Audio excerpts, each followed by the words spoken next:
ایک instrument of accession sign ہوا تھا جس کے تحت کشمیر نے انڈیا کو جوائن کر لیا تھا، اور 370 اس ریلیشن شپ کو ایک طرح سے ڈیفائن کرتا ہے. ہمارا مسئلہ 370 نہیں ہے. بی جے پی کے ساتھ کام کرتے ہیں جرنلسٹ، وہ تو کہہ رہے ہیں کہ پاکستان سے بات چیت تبھی سیریس ہوگی جب وہ 5 اگست کے سٹیپس کو اکنالج کریں گے اور ایکسیپٹ کریں گے، کیونکہ ان چیزوں پہ اب کوئی بات نہیں ہوگی. ایک تو جیسا کہ پہلے بھی ذکر کیا تھا آپ نے کہ جو خطہ ہے اس میں بڑی ڈیولپمنٹس ہو رہی ہیں. پاکستان کی جانب سے بھی یہ اب مذاکرات کو لے کے خاصا وارم جیسچر دیا گیا. جو مودی ہیں، پرائم منسٹر مودی، ان کی جانب سے وزیر اعظم پاکستان کو خط لکھا گیا جس میں وہ اعتماد کی فضا قائم رکھنے کے اور خوشگوار تعلقات کے خواہاں ہیں پاکستان کے عوام کے ساتھ. یہ ایک بڑی روٹین کی چیز ہے. اگر آپ کو یاد ہو کہ پاکستان اور بھارت کے درمیان 70 سال تک یہ لیٹرز ایکسچینج ہوتے رہے ہیں. ایک دوسرے کے نیشنل ڈے پہ، یوم آزادی پہ دونوں ممالک کے سربراہ ایک دوسرے کو خط لکھتے رہے ہیں. ان کی بلکہ اس سے کئی زیادہ سبسٹینٹیو لیٹرز لکھے گئے ہیں. یہ تو لیٹر بہت ہی، ایک تو اس میں کوئی سبسٹنس نہیں ہے. دوسری جو ایک انہوں نے سبسٹینٹیو ایشو کی بات کی ہے وہ ہے ٹیررزم.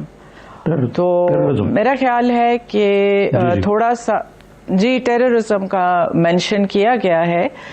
ظاہر ہے کہ پاکستان بھی ٹیررزم پہ بھارت سے بات کرنا چاہے گا. جو چیز اس میں تھوڑی سی مجھے انٹریگنگ لگی ہے کہ ہماری طرف سے جس طرح ایک پبلک فورمز پہ جس طرح ڈسکشن ہو رہی ہے کہ جیسے بہت بڑا بریک تھرو ہو گیا، گورنمنٹ آف پاکستان کو اس پہ اپنی پوزیشن کلیئر کرنی چاہیے، کیونکہ بہت اسپیکولیشنز ہو رہی ہیں. اور وہ اس کانٹیکسٹ میں بھی ہیں کہ پرائم منسٹر کی بڑی کلیئر سٹیٹمنٹس ہیں کہ جب تک انڈیا 5 اگست کے سٹیپس کو رول بیک نہیں کرتا، بھارت سے بات چیت نہیں ہو سکتی. تو کیا وہ کوئی ایشورنس ملی ہے کہ وہ سٹیپس رول بیک ہونے والے ہیں؟ اگر آپ انڈیا کے جو سوشل میڈیا پہ پبلک فورمز میں ڈبیٹ ہو رہی ہے، یا جو انڈیا کے جو ان کی ایجنسیز کے ساتھ یا بی جے پی کے ساتھ کام کرتے ہیں جرنلسٹ، وہ تو کہہ رہے ہیں کہ پاکستان سے بات چیت تبھی سیریس ہوگی جب وہ 5 اگست کے سٹیپس کو اکنالج کریں گے اور ایکسیپٹ کریں گے، کیونکہ ان چیزوں پہ اب کوئی بات نہیں ہوگی. تو ان حالات میں کیا کوئی ڈائلاگ ہونے جا رہا ہے؟ مجھے لگتا نہیں. جی ہاں، صحیح ہے آپ کی اسسمنٹ ہے. لیکن آرٹیکل 370 کی تنسیق کا ذکر ہم نے بھی کیا نہیں جب یہ ویلکم کیا اس کی مودی صاحب کے جیسچر کو، اور یہ ڈی جی ایم اس کا جو ہوا ہے. خیر یہ تو ایک طرف نہیں بات ہے. کہ میرا سوال آپ سے یہ ہے کہ جو میاں نواز شریف کا جو رول تھا اس وقت سرتاج عزیز اور ان دونوں کو بھی سنب بھی کیا، وہ جو طارق فاطمی صاحب تھے، اور باقی بھی ان سب کو گلوب سے باہر رکھا. یہ باتیں تو ٹھیک ہیں. جو کہا جاتا تھا کہ بلکہ کہ مودی کا جو یار ہے وہ غدار ہے، تو اس حد تک تو بات چلے گی تھی. اس کا جواب تو ان ایلیگیشنز کا اور ریزنز کیا ہیں، اس کا جواب تو نواز شریف صاحب ہی دے سکتے ہیں. میں تو I can't read his mind.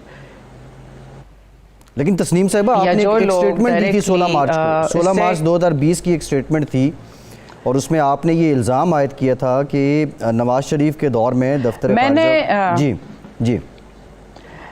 میں نے بات کی تھی اس کانٹیکسٹ میں کہ I was spokes person ministry کی، اور اس حیثیت میں جو انسٹرکشنز ملی تھی میں اس کے کانٹیکسٹ میں بات کی تھی.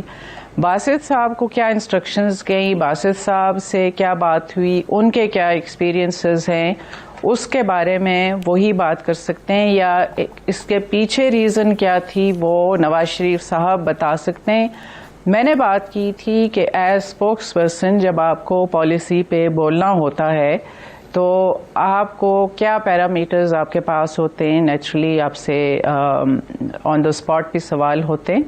میں نے اس کانٹیکسٹ میں بات کی تھی اور ان انسٹرکشنز کی بات کی تھی، یا کب مجھے کہا گیا کہ آپ اس پہ بات نہیں کریں گی.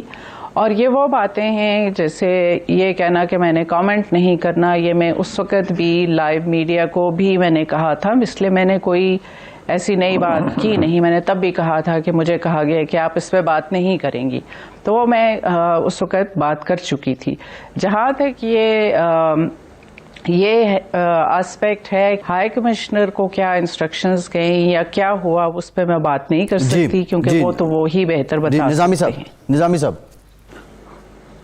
اچھا، اس وقت تو پھر اس کا مطلب ہے کہ آپ کی اسیسمنٹ یہ ہے کہ ہم تھوڑے زیادہ اوور ریئیکٹ کر رہے ہیں اور خوش ہو رہے ہیں کہ جی انڈیا کے ساتھ تھا ہے، لیکن یہ تھا اس وقت تک نہیں ہو سکتا جب تک 370 کے معاملے میں پاکستان اس کو ایکسیپٹ کر لے، یہ اینیکسیشن آف کشمیر کو، اور اس مطالبے سے دستبردار ہو جائے کہ اس کو ریووک کیا جائے 370 کو، معاملات آگے نہیں بڑھ سکتے.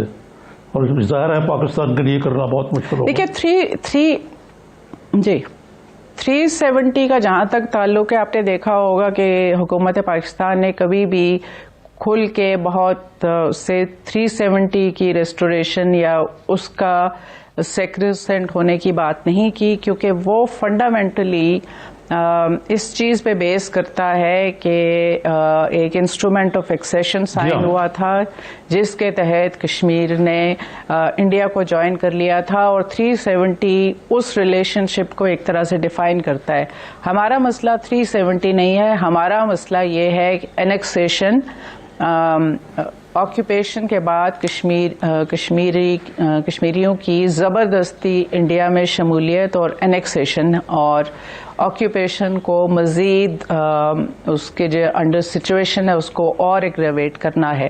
تو ہمارا مسئلہ وہ ہے، اور جو حکومت پاکستان کہتی آئی ہے جب سے یہ بھارت نے یہ اسٹیپ اٹھایا ہے کہ بھارت سے بات چیت نہیں ہوگی جب تک وہ رول بیک کر کے اسٹیٹس کو انٹری نہیں کر دیتے، جس پہ پاکستان اور بھارت کی نیگوسیشنز ہوتی رہی ہیں. لیکن اسی دورانیے میں ایک اور ڈیولپمنٹ ہوئی ہے، اس تناظر میں اس کا بڑا ذکر ہو رہا ہے. جو سابق ہائی کمشنر ہیں دہلی میں پاکستان کے، عبد الباسط صاحب، ان کی کتاب ہے جس نے ابھی آنا ہے منظر عام پہ، جس کا ٹائٹل ہے دشمنی. ایک بھارتی جرنلسٹ سے گفتگو کرتے ہوئے انہوں نے کہا کہ نواز شریف نے مودی کی ترجیحات کو یک طرفہ اہمیت دی اور جو کشمیر کا معاملہ ہے اس کو پس پشت ڈالا. اور ایسا ہی تسنیم اسلم صاحبہ کی جانب سے بھی ایک بیان ماضی میں آیا تھا. تو نظامی صاحب، یہ ایسے موقعوں پہ جب خوشگوار تعلقات کی باتیں ہو رہی ہیں تو اس طرح کے بیانات کیوں سامنے آ رہے ہیں؟ نہیں، یہ تو باسط صاحب کی کتاب ہے میرے خیال سے، جس میں انہوں نے بڑا یہ امپورٹنٹ اسپیکٹ جو ہے، لیکن اس کی ٹائمنگ ضرور ذرا اومنس ہے، کیونکہ عمومی طور پہ یہ پروپیگنڈا یا یہ موقف اختیار کیا جاتا ہے کہ میاں نواز شریف نے کشمیر کاز کو ایک لحاظ سے سیبوٹاج کیا، کیونکہ وہ ہر حالت میں اپنے کاروباری مفادات کے لیے وہ بھارت سے دوستی ہے، اور فارن آفس کے کچھ لوگوں کو لوپ میں سے نکال دیا. ایون فارن سیکرٹری اور باسط صاحب جب ہائی کمشنر تھے دلی میں، ان کو بھی اس پروسیس سے نکال دیا.